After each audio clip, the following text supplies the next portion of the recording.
sea, que hayan llegado 15.000 años antes, o 100 años antes, o 1000 años antes, no los habilita para declararse propietarios absolutos. Tengo que saberlo. Fíjense ustedes, por ejemplo, ¿quién dispone de este número? A ver si llega de 100 años, 200, 1000. No tendría tampoco sentido. Ustedes fíjense, en este caso lo pongo siempre, cuando hablan de los pueblos ancestrales, visitan los aztecas, por ejemplo, o los incas. Los aztecas solo duraron 150 años. Los incas habrán durado también. Los aztecas más o menos 200, los incas 150 años. O sea, no son un pueblo milenario. Y para poder erigirse como imperio, como potencia, necesariamente, esta es la historia de la humanidad, debieron conquistar otro pueblo. O sea, la historia de la humanidad muchas veces son pueblos conquistando a otro, a veces por medio de las armas, la mayor parte de las veces, por lo menos en esa época, o de alguna cultura que, digamos, siente, sabe, reconoce que hay una cultura superior, capaz se deja absorber por esa nueva cultura. Pero lo que quiero decir con esto es que siempre, por lo general, una cultura para poder existir hubo de necesariamente someter, por lo menos en el caso de los indígenas, es sometimiento y aniquilamiento. Someter a otro tipo de culturas.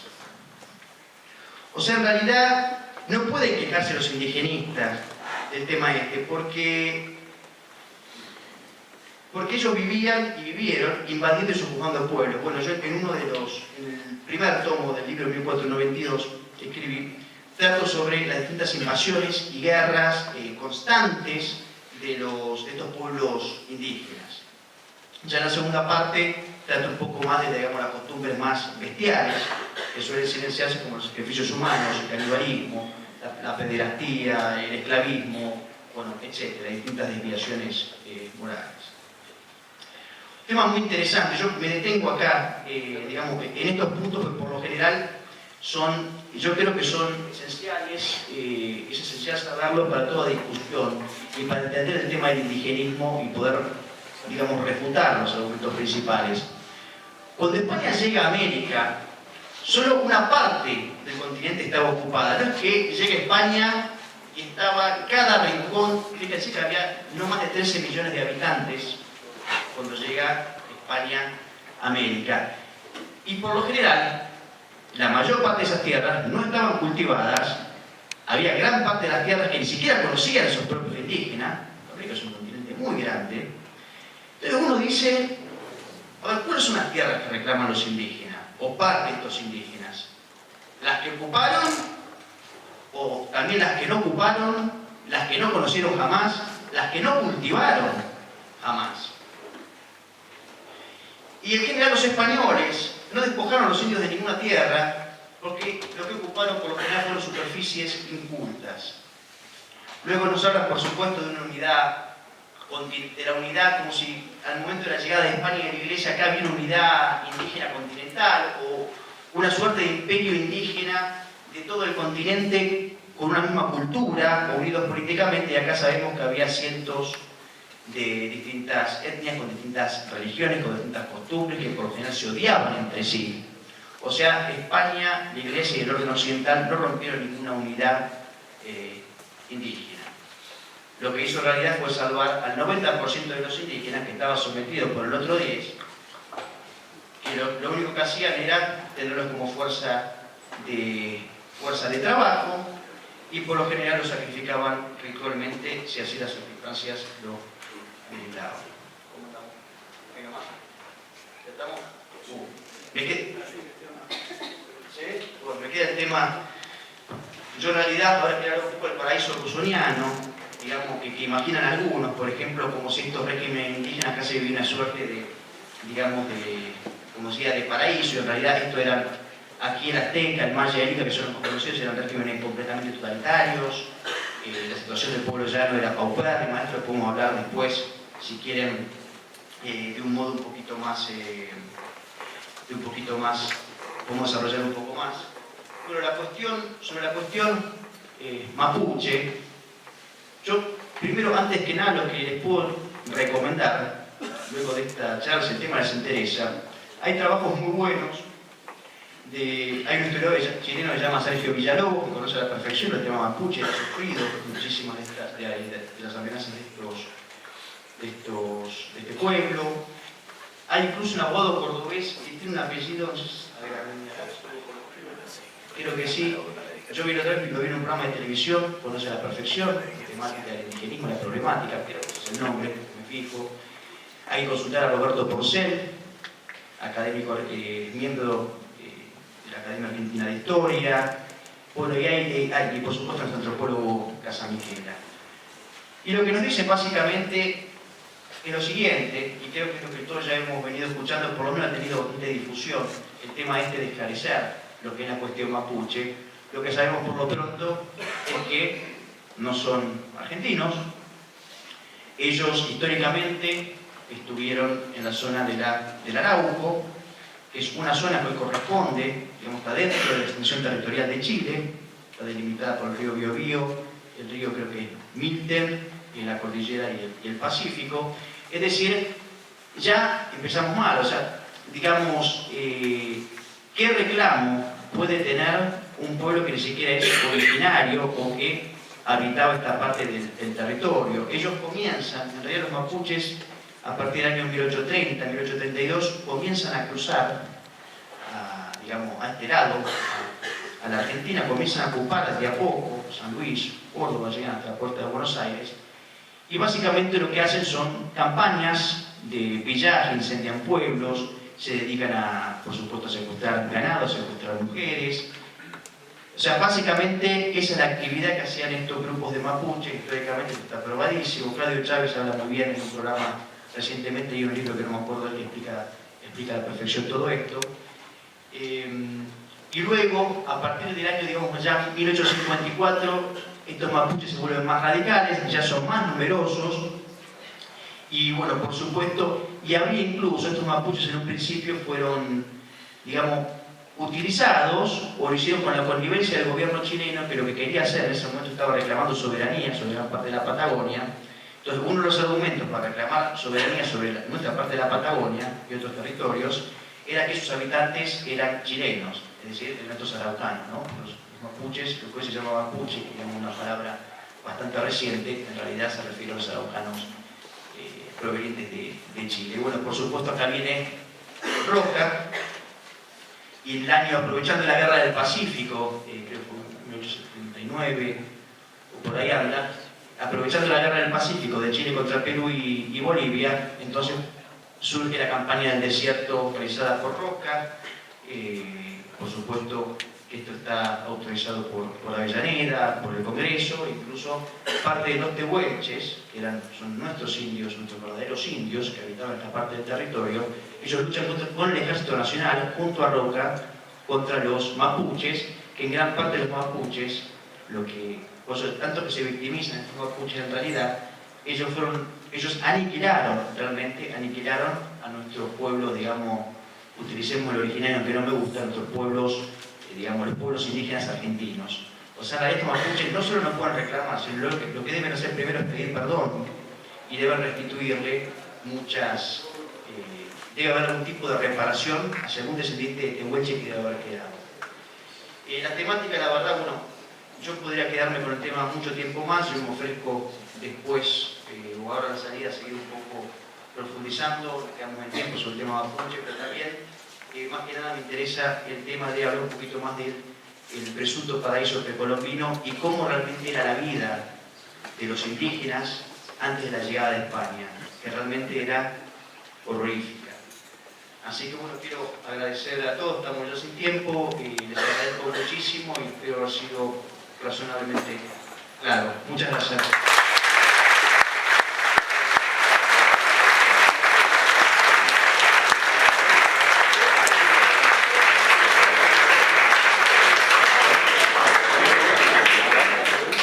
Como es costumbre, vamos a emitir las preguntas que quieran hacerse, con la advertencia obvia de que tienen que ser preguntas cortas, concretas, concisas, que no sean una exposición de quien quiere preguntar, sino que haga la pregunta directamente concreta y a quién va dirigida para poder contestar.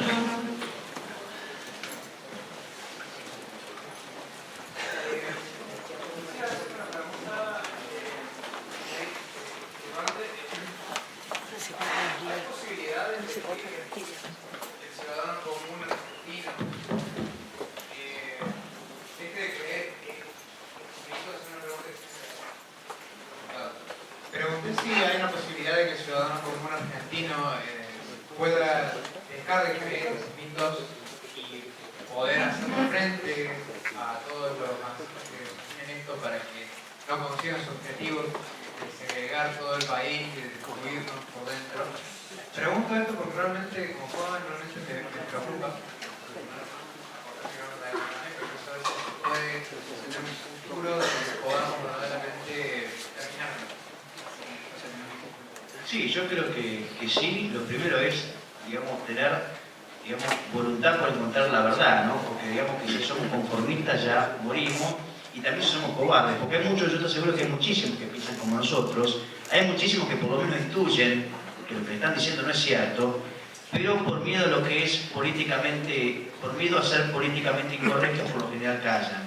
Creo que hay mucha gente de nuestros hijos que yo conozco que por lo general, y creo que lo que hay que hacer ahora justamente es el momento para hablar, y me parece que de algún modo, yo creo que me parece que estamos avanzando en ese sentido.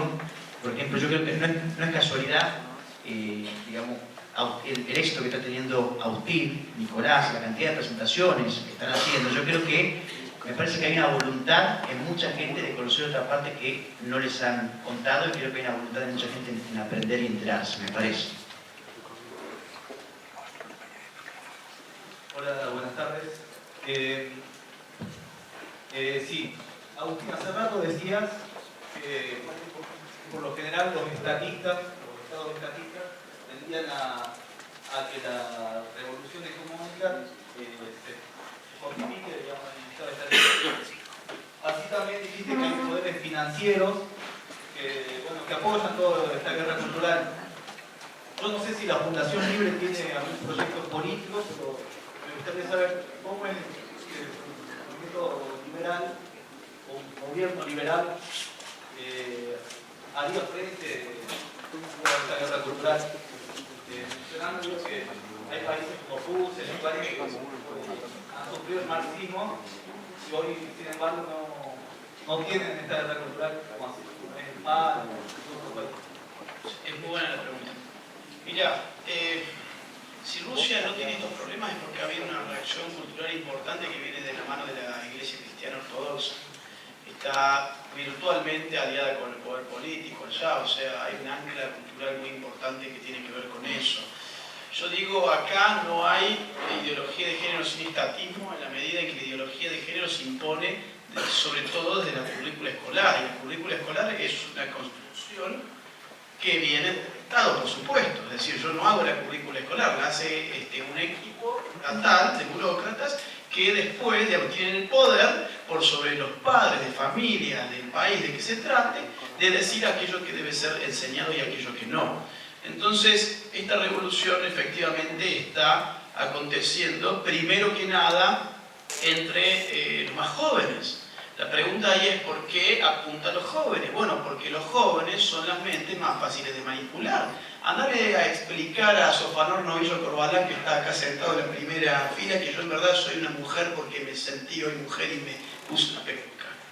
O sea, aunque vos se lo quieras imponer y explicar, aunque vos le pongas un arma en la cabeza, él quizás justamente para evitar tu disparo va a asumir que yo soy una mujer. Pero en el foro íntimo no lo va a creer. Un niño sí lo puede creer. Un niño sí lo puede creer. Y hoy, a ver que vuelva con lo de antes, en el diario de Mariana, este transexual hablaba justamente de que él daba clases y que le enseñaba a los chicos, a los cuales les daban clases, de que uno era hombre o mujer independientemente de su constitución biológica, lo cual por supuesto es una falacia científica. ¿Qué haría un gobierno verdaderamente, digamos, según si vos entendés, liberal o liberal?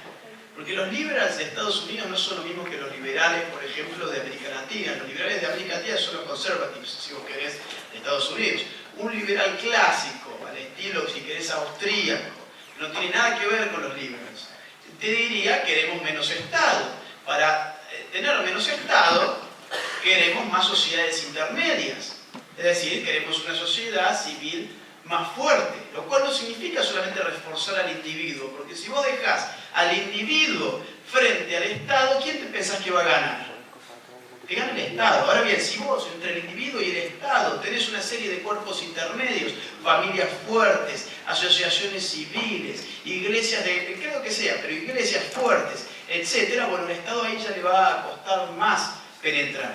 ¿Por qué, digamos, hay este problema con los liberales? Por esta confusión de liberals y liberales clásicos, por llamarlo de alguna manera, o conservatives, en términos yanquis, digamos. Yo creo que un liberal, como lo entendemos acá en América Latina, que se supone que quiere menos Estado, se supone, tendría que plantarse contra la ideología de género. Lo que ocurre es que en el fuero íntimo están colonizados por el marxismo cultural porque se han educado en cuestiones económicas desde la caída del muro de Berlín, por lo menos hasta esta parte, porque dieron por sentado que la historia había concluido. Es decir, aceptaron una tesis marxista por su materialismo.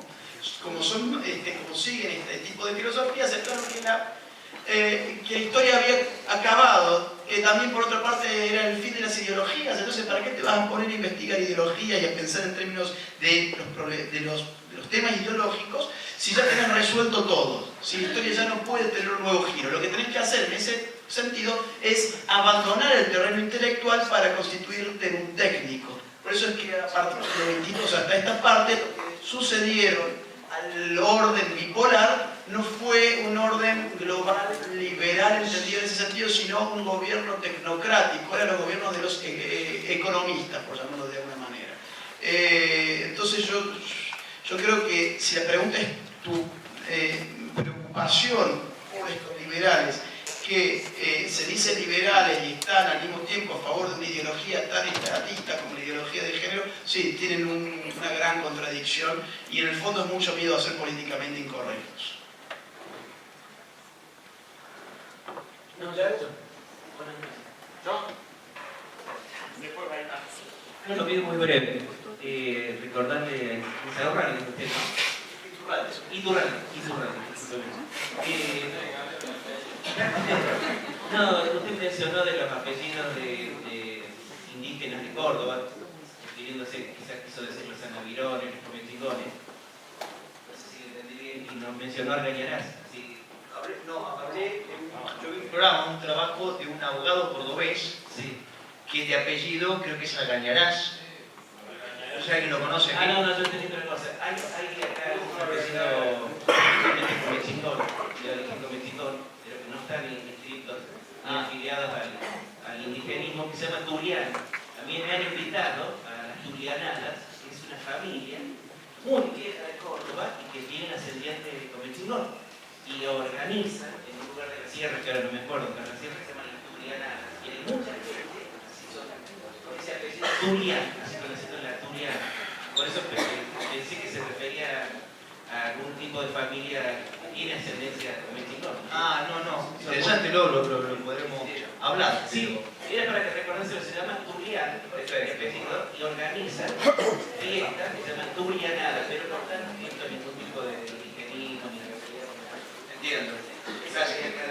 Me había quedado una cosita muy breve en el tintero, que vos me dijiste qué tipo de política liberal se podría hacer contra la ideología de género. Creo que algo así me habías preguntado también. Bueno, la política de los vouchers educativos, por ejemplo, en verdad fue un pensamiento entre otros de Milton Friedman y que ahora Trump en una de esas lo aplique, están pensándolo aplicar. Eso le quitaría al burócrata estatal digamos, la conformación de los planes de estudios y se los darían a los padres de familia en última instancia. ¿Por qué? Porque es el padre de familia el que se le da el voucher con el cual el padre de familia elige qué tipo de educación manda a su hijo independientemente de sus ingresos y de sus posibilidades económicas. Entonces, si a vos no te gusta este colegio, lo puedes mandar al otro al margen de cuánto cobres. Esa es la idea del voucher que a mí me parece que ojalá que pase y sí sería interesante para reducir el poder de los ministerios educativos.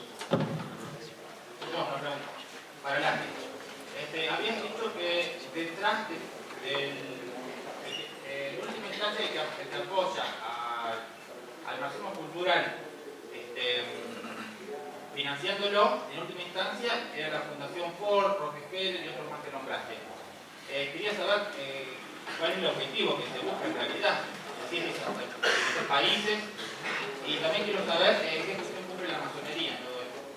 Bueno, sobre la masonería, aquí hay un experto que es Innocenti, lo veo desde acá, no podría darte sobre ese tema mayores datos, o sea que esa pregunta te la debo, en todo caso puedes conversarlo con él luego porque él te va a hablar mucho más claro de eso. Ah, está justo en la fila de atrás tuya. Ahí te digo. Ahí está.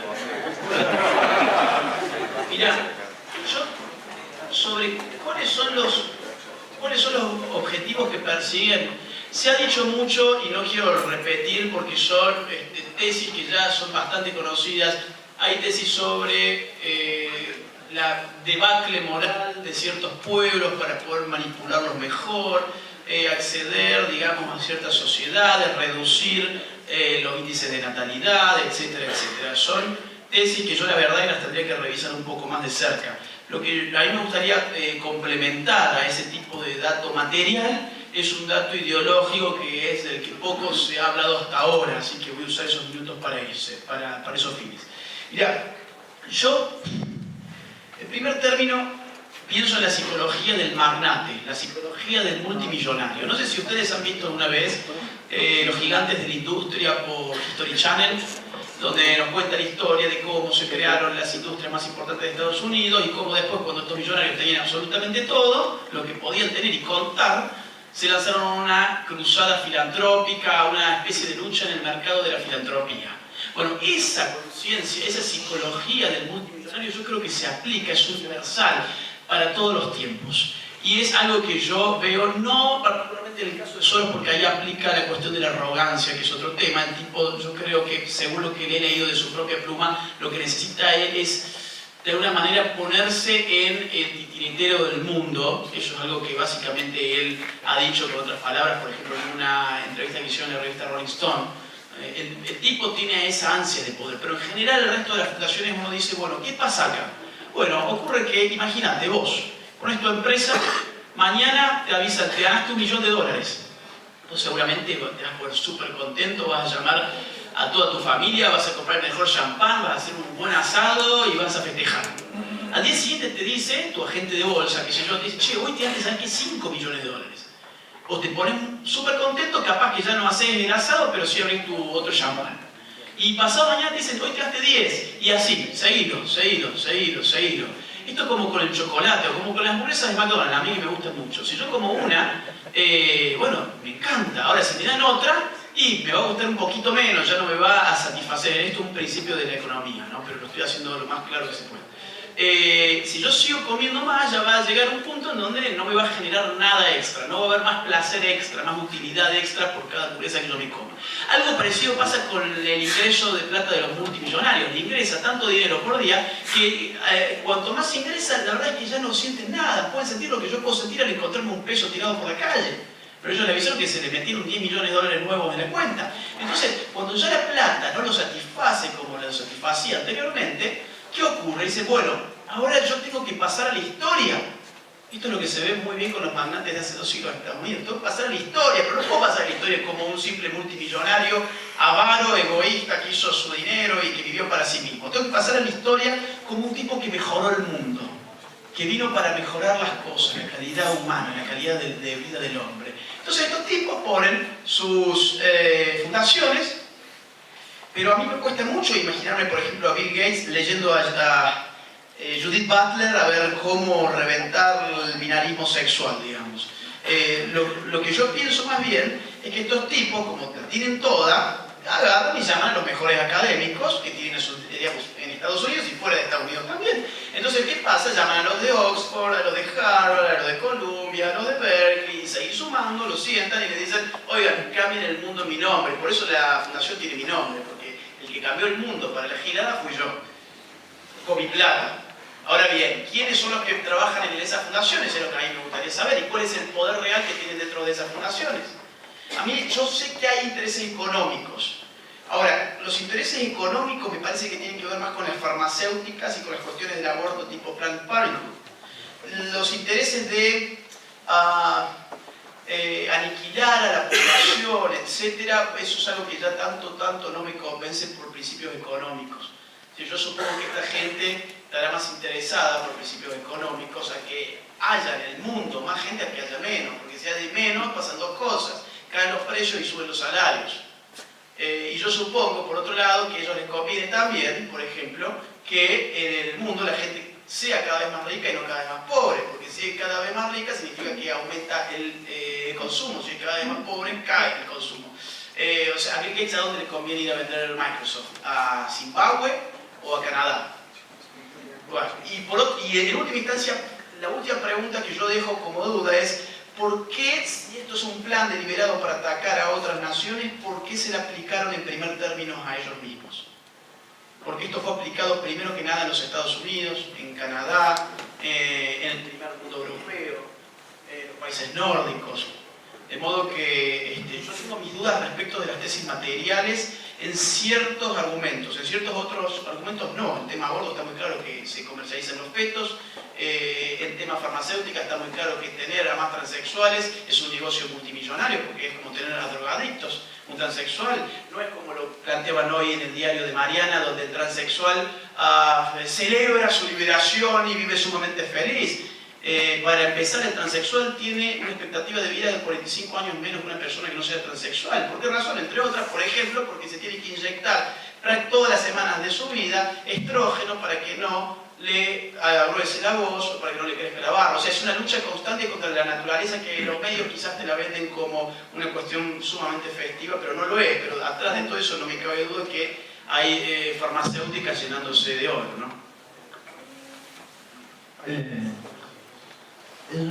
Yo te iba a hacer una pregunta, si no con tu perspectiva, todo lo que venís vos leyendo, sobre la situación puntual en Córdoba. No me quiero detener en lo que son la izquierda, Luciano Echeverri, que con un Villic, con un Manuel de Cordoba, de Ciencias Naturales lo rebatí, sino a una cuestión más profunda de que se da acá, que es, hablamos del financiamiento a veces del mismo Estado, llámese oficialismo aquí en Córdoba, y por intermedio del pueblo de la mujer, donde vemos que se dio para todo lo que es violencia, cuestión de género, todo ese discurso que tienen, esa cuestión de género aquí en Córdoba, y 40 millones fueron solamente para cuestiones educativas, sociales.